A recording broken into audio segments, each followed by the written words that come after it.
अस्सलाम वालेकुम नाज़रीन व सामीन, मैं हूं आमिर एजुकेशन वाला। रात के इस पहर हम मौजूद हैं मुबीन पॉडकास्ट में और मुबीन साहब से हम मुख्तलिफ किस्म की जो हेल्थ एंड साइंस के हवाले से बातें कर रहे हैं, उस पर हम बात कर रहे हैं। आज का हमारा टॉपिक डाइजेस्टिव सिस्टम क्या होता है, डाइजेस्टिव सिस्टम के ख़राब हो जाने से मैदे के अंदर और मैदे के अंदर मुंसलिक जो अज़ा है वो किस तरह इफ़ेक्ट होते हैं और फिर इंसान के सेहत पर किस तरह से वो असरअंदाज होते हैं। इन तमाम बातों का हम जिक्र करेंगे। अस्सलाम वालेकुम। वालेकुम सलाम अहमद भाई, क्या हाल है? डॉक्टर साहब बताइएगा पहले कि डाइजेस्टिव सिस्टम क्या होता है और डाइजेस्टिव सिस्टम को अच्छा रखना कितना ज़रूरी है और उसके ख़राब होने से क्या मसाइल पैदा होते हैं। मैं बात डाइजेस्टिव सिस्टम की हम कर रहे हैं तो वो आपका जब खाना खाते हैं, पेट में खाना जाता है, पेट में टूटता है तो आपकी जो अंतरियाँ होती हैं, स्मॉल इंटेस्टाइन, लार्ज इंटेस्टाइन, उसमें आपका लिवर भी आ जाता है, उसमें आपका पित्ता जो है पैंक्रियाज वो भी आ जाता है। तो हम बात करना चाह रहे हैं कि इनमें प्रॉब्लम्स क्या आती हैं और उस प्रॉब्लम्स का हल क्या है। सबसे पहले मैं बात करना चाहूँगा पेट की। पेट में खाना जाता है, मेनली आपके पेट में तेज़ाब होता है, एसिड। उस एसिड की एक लेवल होता है, स्ट्रेंथ होती है। अब उस स्ट्रेंथ से जब वो गिर जाता है, उस लेवल जो एसिड का लेवल होना चाहिए वो उतनी मजबूत नहीं रहता, तो आपके पेट और आपकी जो ऊपर वाली नाली के बीच में एक समझ लें कि एक होता है बटन सा, तो वो बटन बंद रहना चाहिए क्योंकि ज़ाहिर बात है पेट की चीज़ें ऊपर नहीं जानी चाहिए। ऊपर तो होता यह है कि जब एसिड का लेवल नीचे गिरता है तो वो सही तरह बंद नहीं होता, जो चीज़ रोक रही है, और आपको तेज़ाबियत फील होती है। मतलब कि आपने सुना होगा, लोग कहते हैं कि हमें खट्टे डकार भी आते हैं, तो वो ये होता है कि आपका एसिड खाने के साथ मिक्स होकर वो खाना जो हज़म नहीं हुआ होता, क्योंकि वो एसिड में इतनी ताकत ही नहीं होती कि वो प्रोटीन को तोड़ सके, तो वो पड़ा रहता है पेट के अंदर, गल जाता है, बुस जाता है, तो वो फिर एसिड के साथ मिलके जब ऊपर आता है तो आपको वो खट्टे डकार आते हैं। तो उसमें ये होता है कि दवाई जो डॉक्टर्स दे देते हैं ना, वो देते हैं कि इस एसिड को रोकने की, कि पहले ही एसिड की स्ट्रेंथ कम है, वो दवाई खा के ना टेम्परेरी इलाज कर देते हैं कि वो और कम हो जाता है, जलन रुक जाती है इंसान की। तो लेकिन लॉन्ग टर्म इतने मसले होते हैं। एक बैक्टीरिया है एच पाइलोरी, वो एक्टिव हो जाता है, खाना आपका वैसे ही हजम नहीं हो रहा, उसके ऊपर और बैक्टीरिया आ गया ख़राब सा, तो ये सारा का सारा प्रॉब्लम आ जाती है। इसका एक इलाज है, वो है एक कैप्सूल आता है, उसका नाम है बिटेन हाइड्रोक्लोराइड। बिटेन हाइड्रोक्लोराइड आपके हाइड्रोक्लोरिक एसिड जो होता है HCl, वो पेट के अंदर उसकी ज़्यादा करता है मकदार को, और जब वो ज़्यादा होती है तो वो बटन जो है वो भी बंद हो जाता है, आपको जो दिल जलना होता है वो भी रुक जाता है, आपका खाना भी डाइजेस्ट हो रहा है, हज़म हो रहा है, और आपके ये प्रॉब्लम्स हल हो जाते हैं। लेकिन अगर आप बिटेन हाइड्रोक्लोराइड ले रहे हैं और आपको जलन हो रही है, तो मतलब ये है कि आपको अल्सर है। अगर पेट का अल्सर है तो फिर ये दवाई काम नहीं करेगी, पहले उस अल्सर को ठीक करना है, और उस अल्सर को ठीक करने के लिए आप क्लोरोफिल वाटर होता है वो ले सकते हैं, या फिर आप ये बंद गोभी है वो खा सकते हैं। जो बंद गोभी है उसमें कोई ऐसी चीज़ें होती हैं जो इसमें बहुत मदद करती हैं। सही। डॉक्टर साहब बताइएगा, आपने जिक्र किया अल्सर का, आपने बता दिया 90s के ज़माने के अंदर ये बड़ी प्रॉब्लम थी, उस पर मेडिसिन पे काम हुआ है बहुत ज़्यादा। तो ये बताइएगा इस डाइजेस्टिव सिस्टम के अप एंड डाउन की वजह से आपके मैदे के अंदर और भी कुछ ऐसे ग्लैंड्स होते हैं, हार्मोन्स होते हैं जो कि मुख्तलिफ किस्म के फंक्शन सर अंजाम देते हैं, जिसमें लिवर भी आता है, पेनक्रियाज भी आता है, और आपकी जो इंटेस्टाइन्स वगैरह जितनी भी है, छोटी बड़ी आंत जिसे बोलते हैं फार्म में, ये तमाम चीज़ें वो कितनी इफेक्टेड होती हैं इन बातों से। अच्छा, बात करते हैं पित्ते की, पैंक्रियास। इसका समझ ले कि एक जैसे घोड़ा काम नहीं करता, जी, इतना काम करता है पैंक्रियास का।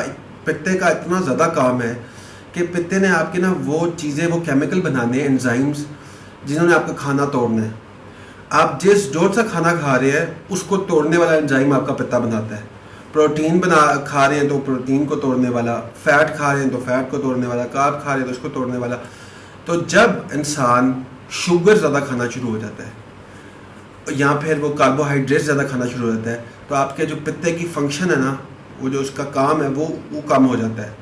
आपके पित्ते के अंदर ग्लैंड होता है जिससे एंजाइम्स बनते हैं, वो भी अपना काम कम करना शुरू हो जाता है। तो फिर आपका होता ही है कि आपका अनडाइजेस्टेड, मतलब कि हाजमा ही नहीं हो रहा। जाहिर बात है, जो जिस चीज़ ने तोड़ना है उस खाने को, और तोड़ के फिर उसमें से निकालनी है इंपॉर्टेंट चीज़ें जो उसका खाने देखे ना, एक आपके पास मीट का पीस है, बीफ का, अब उसके अंदर गजाइत है, उस गजाइत को बाहर तो निकालना तोड़ के। अब वो तोड़ने के लिए आप में वो चीज़ें ही नहीं बन रही, आपका पित्ता ही सही तरह काम नहीं कर रहा, तो अनडाइजेस्टेड प्रोटीन हो जाता है, वो फिर आपके इंटेस्टाइन में जाता है, फिर ब्लड में चला जाता है, और जब ब्लड में जाता है ना तो बॉडी समझती है कि कोई बाहर से चीज़ आ गई है और उसके खिलाफ लड़ना शुरू हो जाता है, और उसी वजह से ऑटो इम्यून डिजीज़ बहुत ज़्यादा हो जाते हैं इंसानों को। अच्छा। अब आपका जो पित्ता है वो ऐसी भी एंजाइम बनाता है जिससे जो आप ये खाते हो, गोश्त खाते हो, चीज़ें इस तरह की खाते हो जानवरों की, वो उसमें डीएनए होता है, डीएनए उसको भी तोड़ता है। अब जिस इंसान को ऑटो इम्यून डिजीज़ है, रूमेटॉइड आर्थराइटिस हो गया, ये दूसरी तीसरे होगी, क्रॉन्स डिजीज़ होगी, उन लोगों के ब्लड में या उसका जब आप सैंपल करते हो, स्टूल सैंपल करते हो, पखाने का सैंपल करते हो, उसमें अनडाइजेस्टेड डीएनए का भी आपको वो मिलता है, तो उससे ये पता चलता है कि पित्ते का फंक्शन कितना ज़रूरी है, इसमें एंजाइम्स जो बनते हैं वो कितना ज़रूरी है। और अगर आपका पित्ते का मसला है ना तो आपको दर्द शुरू हो जाती है, और बड़ी शदीद किस्म की दर्द होती है, या आपके पेट के थोड़ा से ऊपर साइड पे होता है और ये पीछे तक जाता है, और ये दर्द भी इसकी जब होती है ना, पैंक्रेटाइटिस हो जाता है, कभी कभी सोजन हो जाती है अंदर, तो इतनी शदीद दर्द होती है कि फिर इंसान से बर्दाश्त नहीं होती। और इसका एक और निशानी ये है कि आप जो स्टूल करते हो, पखाना करते हो, वो बहुत स्टिकी सा होता है, आपको वो हो जाता है, ब्लोटिंग होती है आपकी बहुत ज़्यादा। तो ये जो चीज़ें हैं ना, इससे आपको पता चलता है कि आपका पित्ते का मसला है। इसमें एक आता है, एंजाइम आते हैं, पैंक्रियोट्रोफिन एंजाइम्स आते हैं, ये अगर आपको फार्मेसी से मिल जाए ना और आपको ये प्रॉब्लम है, आप खाओ पैंक्रियोट्रोफिन एंजाइम्स का, तो उससे आपको आराम भी बहुत ज़्यादा आता है, तो ये आपके पित्ते की प्रॉब्लम हो जाती है। ठीक। देखिए नाज़रीन, इन बातों से तो एक बात ये नज़र आ रही है कि डॉक्टर जिसको आप चेक करवा रहे हैं या जिससे मेडिसिन ले रहे हैं, हमें उसने दवा वक्ती तौर पे दे दी, उस जलन से इलाज भी कर दिया, लेकिन जो एसिड हमारा रिक्वायर्ड था उसको उसने मज़ीद कम कर दिया, जो वक्ती तौर पे रिलीफ तो दे दिया, लेकिन यहाँ डॉक्टर ने बात बताई कि एसिड का एक लेवल पे होना भी ज़रूरी है। अगर एसिड का लेवल से कम हो जाना या उसकी स्ट्रेंथ जो है वो कम हो जाएगी तो वो बैक्टीरियाज एक्टिव हो जाएंगे, जो कि गलत बैक्टीरियाज है, जो कि हमारी मैदे की उजलाती दीवारों को अंदर से डैमेज करेंगे और इन्फेक्शन बढ़ जाएगा, यहाँ तक कि कैंसर, मैदे का कैंसर तक लोगों को डिक्लेयर कर दिया जाता है, और जिसमें वो जहाँ पर नहीं हो पाते। डॉक्टर से बताइएगा, पेनक्रियाज आपने जिक्र किया, पेनक्रियाज का ताल्लुक शुगर से है। शुगर खाने से उसका फंक्शन कम हो जाता है, कम होता है, शुगर खाने से कम होता है। शुगर आप ज़्यादा, जो इंसान ज़्यादा शुगर खाता है, ये रोटी चावल ये सब कुछ, ये बहुत ख़तरनाक चीज़ें हैं। अच्छा, तो ये बताइए, हमारे यहाँ एक फ़लसफ़ा है कि अगर शुगर कम हो रही है तो उसको मीठी मीठी चीज़ें खिलाई जा रही होती है, इवन ही कि इतना शीरी, जामे शीरी, रूह अफ़ज़ा और ग्लूकोज जैसी चीज़ों को डिज़ोल्व करके पिलाया जा रहा था, और ड्रिप के ज़रिए बाकायदा ऐसी चीज़ दी जा रही थी, तो इसके क्या नुकसान हैं? देखिए, शुगर का जो एक वो प्रॉब्लम है जिसकी शुगर लो हो जाती है, वो देखना है उसकी रीज़न क्या है। अच्छा, आप वही मैंने बात करता हूँ बार बार कि आपको जो प्रॉब्लम हो रही है उसका इलाज नहीं करना, जिसकी वजह से वो प्रॉब्लम हो रही है उसका इलाज करना है। ज़बरदस्त। तो किसी को अगर टाइप 1 डायबिटीज़ है, उसकी शुगर लो हो जाती है, उसको ज़रूरत है इस चीज़ की, ठीक है, हर वक्त वो मॉनिटर करता रहे अपना। जो बाकी देखें, हम जितनी शुगर खाते हैं ना, वो शुगर एकदम से ऊपर जाता है लेवल, फिर नीचे आ जाता है, तो ऐसा लगता है कि हमें कमज़ोरी हो रही है, लेकिन आप एक चीज़ को ऊपर ले जाएं फिर नीचे आना आपको अफेक्ट करेगा, तो ये फिर उस हिसाब से फिर आपको सिचुएशन पे देखना पड़ता है। तो हाँ जी, ज़बरदस्त। और इसके अलावा बताइएगा डॉक्टर साहब कि जिगर, मैं जहाँ जिगर के बारे में आपने बात करी कि जिगर का फंक्शन अगर मुतासिर होता है बहुत ज़्यादा तो उससे भी इंसान के बॉडी के अंदर या मैदे के अंदर खराबी होती है, तो कौन कौन सी चीज़ें हैं जिसका हमें ख्याल रखना चाहिए और ग़िज़ा में ज़्यादा इस्तेमाल करना चाहिए, हमारा जिगर जो है उसका फंक्शन प्रॉपर रहे? देखिए, लिवर का फंक्शन भी बहुत इंपॉर्टेंट है।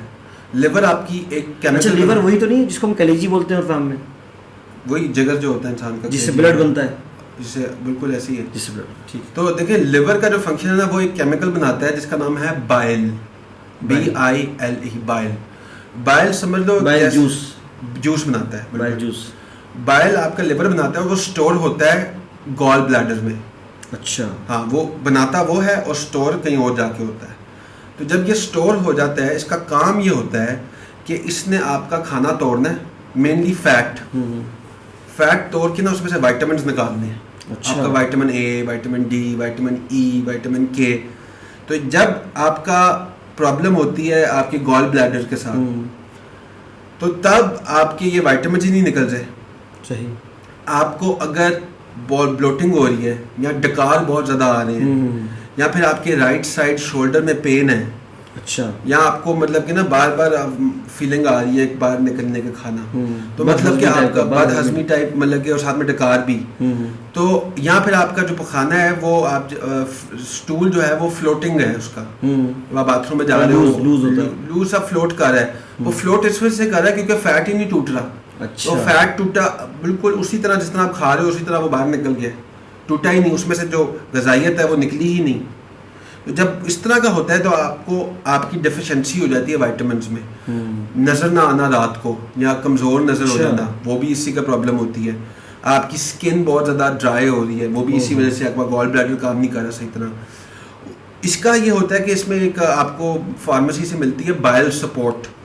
अच्छा, हाँ जी, ये गॉल ब्लैडर सा फार्मूला होता है, उसमें ये एंजाइम्स वगैरह होते हैं, वो साथ में आप ले लो तो उससे आपका हल हो जाता है मसला, सिस्टम कंट्रोल। कई दफ़ा स्टोन्स भी आ जाते हैं, अच्छा, पथरी आ जाती है, उससे भी ब्लॉक हो जाता है सारा का सारा, तो वो फिर अल्ट्रासाउंड से पता चलता है और निकलता है। लेकिन अगर आपको ये प्रॉब्लम है तो फिर आपको गॉल ब्लैडर का इलाज करने की ज़रूरत है। ये बात वही है ना कि आपको पेन हो रही है, आप पेन किलर खा लो, लेकिन मसला आपका पित्ते का है, पित्ता आपका काम ही नहीं कर रहा सही तरह, लेकिन दर्द बहुत सख्त होती है, आप पेन किलर खाई जाओ, उस वक्त के लिए ठीक हो जाएगा, लेकिन जो असली मसला है वो तो रह गया ना। ज़बरदस्त।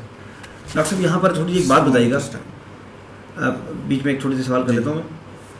हमारे यहाँ जो डॉक्टर्स हैं उनको भी नहीं मालूम और मरीज़ों को भी नहीं मालूम कि दिल का दर्द कहाँ होता है, जिगर का दर्द कहाँ होता है, गुर्दे का दर्द कहाँ होता है, तिल्ली का दर्द कहाँ होता है, मैदे का दर्द कहाँ होता है। तो थोड़ा सा अपने अल्फाज में डिफाइन कर दीजिए ताकि हमें पता लग जाए कि ये दर्द मैदे का है। अमूमन ऐसा देखा गया कि गुर्दे का दर्द हुआ हुआ, डॉक्टर ने पेट की दवा दी हुई है, तो ये ज़रा डिफाइन करें थोड़ा सा इसको। देखिए, जैसे मैंने कहा पित्ते का दर्द जो होता है वो आपकी जो रिब केज होती है, पसलियों की साइड पे होता है, पेट आपका सामने आ जाता है, फिर इधर दर्द होता है ज़्यादा। जो आपका गुर्दे का दर्द है वो थोड़ा इस साइड पे होता है, फिर आपके भारीपन फील हो रहा होता है तो वो इस साइड पे आपका पीछे की साइड पे होता है। तो ये तो आप आराम से गूगल कर सकते हैं कि ये दर्द किस तरह, तो वो सही तरह आपको पता चल जाता है। लेकिन आमतौर पे ये डॉक्टर्स को पता ही होता है, आप उसको अगर सही तरह डॉक्टर अगर देखने वाला हो तो वो आराम से बता सकते हैं, वो तो ये तो बिल्कुल बेसिक चीज़ है। डॉक्टर से बताइएगा, इंटेस्टाइन, हमने छोटी आंत का नाम सुना, बड़ी आंत का नाम सुना, बिल्कुल, और हमने ये आंत देखी भी है कि वो जब कुर्बानी अब आने वाली है तो उसमें निकल, तो बहुत सारा बारीक से जाल बिछा होता है, कहते हैं उसको इंटेस्टाइन, ठीक है ना। तो ये इंटेस्टाइन या आंत क्या होती है और इसके किस तरह से इसकी इतनी नाजुक चीज़ है? स्मॉल इंटेस्टाइन की बात करूंगा, ये आप कह रहे हैं जो देखा है, ये 33 इंसानी जिस्म में 33 फीट का होता है, ये 33 फीट का होता है, और इसके अंदर तकरीबन 800 ट्रिलियन मतलब कि पता नहीं 8000 अरब बैक्टीरिया होते हैं। अच्छा। और ये सारे फ्रेंडली होते हैं, ये हमारे जिस्म के लिए इंपॉर्टेंट होते हैं। अच्छा बैक्टीरिया, फ्रेंडली बैक्टीरिया, फंगस, ये सारा कुछ होता है जो कि हमारे खाने को तोड़ता है, जो हमारा पखाना होता है उसको तोड़ता है कि चलो वो आराम से फिर बाहर निकल जाए, उसमें से विटामिन्स को बाहर निकालता है और फिर ब्लड के अंदर ले जाता है, कि मतलब कि रीअब्जॉर्प्शन होती है, जो अच्छी चीज़ें वो रख लेता है, ख़राब चीज़ों को निकाल देता है। आपका जो क्या होता है, ये जो पखाना है ये आपके लिवर जो है जिगर से भी प्रेशर को रिलीज़ कराता है। अच्छा। उसको हेल्प करता है कि डिटॉक्सिफाई कर सके केमिकल्स को। लेकिन आपके स्मॉल इंटेस्टाइन में बुरे बैक्टीरिया भी है। अच्छा। जहाँ आपके अच्छे बैक्टीरिया वहाँ बुरे हैं, और इनकी हमेशा टसल चल रही होती है। अच्छा। अच्छे बैक्टीरिया में से आपका एक बैक्टीरिया का नाम है लैक्टोबैसिलियस। अच्छा। लैक्टोबैसिलियस प्रोड्यूस करता है एक एसिड जिसका नाम है लैक्टिक एसिड, और वो लैक्टिक एसिड जो बुरे वाले हैं ना बैक्टीरिया, उसको मार देता है। अच्छा। ठीक है, इस वजह से एसिड का बहुत ज़्यादा आपका अगर सही मकदार में हो और सही वाला हो तो आपको फ़ायदा होता है कि वो आपके जो बुरी बैक्टीरिया उसको तोड़ देता है। अब जिन लोगों को कॉन्स्टिपेशन हो जाती है बहुत ज़्यादा, जिन लोगों को ब्लोटिंग हो जाती है बहुत ज़्यादा, उनका मसला यही होता है कि उनका बुरा जो बैक्टीरिया है ना वो जीत रहा है, और जो अच्छा वाला ना वो या तो कम हो गया। एंटीबायोटिक खाते हैं ना, एंटीबायोटिक का मतलब है एंटी बैक्टीरियल। अब वो बुरे बैक्टीरिया को इन्फेक्शन हुई है, वो बुरे बैक्टीरिया को तो मारता ही है, उसको ये नहीं पता एंटीबायोटिक को कि अच्छा कौन सा बुरा कौन सा है, वो अच्छे को भी उड़ा देता है। तो जब आपको अच्छे को वो उड़ा देता है तो फिर आपका खाना ही नहीं हजम होता। सही। खाने में से जो इम्पोर्टेंट न्यूट्रिएंट्स हैं, जो ग़िज़ाइयत है वो निकालनी है, वो निकलती ही नहीं है। सही है। तो इस वजह से कमज़ोरी भी हो जाती है और 1000 किस्म के और मसले आ जाते हैं। अब आपको कॉन्स्टिपेशन है, इन्फेक्शन है, फंगस आ गई है, आपके जो सांस है उसमें स्मेल गंदी आ रही है, तो आपको ये पता होना चाहिए कि आपका कोई मसला है डाइजेस्टिव किसी ट्रैक्ट में, या तो लिवर में, या तो पित्ते में, या तो स्मॉल इंटेस्टाइन में, या तो स्टमक में, और इसको आप इसमें बैक्टीरिया की भी वो जो आपका अच्छा फ्रेंडली बैक्टीरिया उसकी कमी है। इसमें आप प्रोबायोटिक्स ले सकते हैं। प्रोबायोटिक्स मिलते हैं जो अच्छे बैक्टीरिया को भर देते हैं। अच्छा बैक्टीरिया इतना इंपॉर्टेंट है इंसानी जिस्म के लिए, और जितने लोग ज़्यादा एंटीबायोटिक्स खाते हैं उतना कम होता है।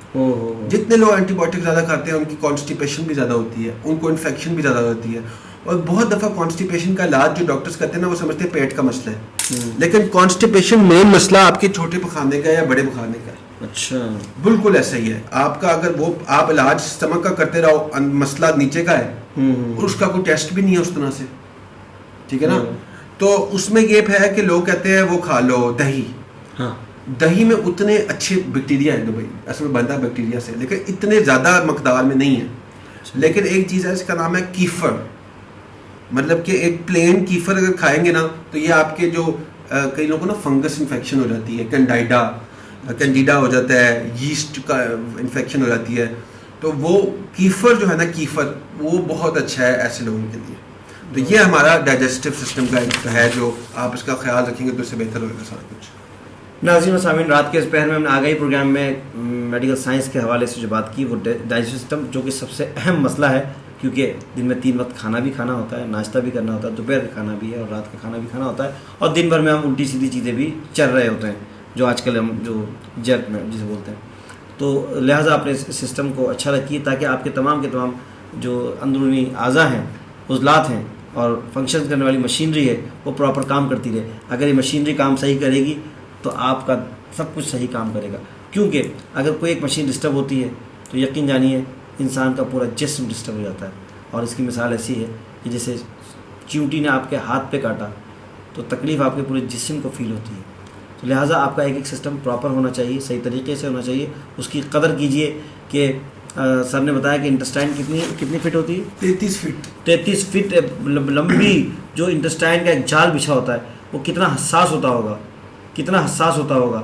अभी बकरीद आ रही है, हम लोग जानवरों की कुर्बानी देखेंगे, तो उसमें इंटेस्टाइन को ज़रूर देख लीजिएगा भाई, इनका ख्याल कीजिए, और ग़िज़ा लेते वक्त ख्याल कीजिए, डॉक्टर को दिखाते वक्त ख्याल कीजिए, दवा लेते वक्त एहतियात कीजिए, सेल्फ मेडिसिन का कॉन्सेप्ट ख़त्म कीजिए, प्रॉपर तरीके से उसको चेक करवाइए, इलाज करवाइए, क्योंकि आप सेहतमंद हैं तो सब कुछ सेहतमंद है। बस इंसान अपनी मौत पर ही वक्त पे दुनिया से रुखसत होता है, लेकिन हम कहते हैं कि इंसान आखिरी लम्हे तक सेहतमंद ज़िंदगी गुजार के दुनिया से रुखसत होता है। हमें दीजिए इजाज़त। अस्सलाम वालेकुम व रहमतुल्लाहि व बरकातुहू।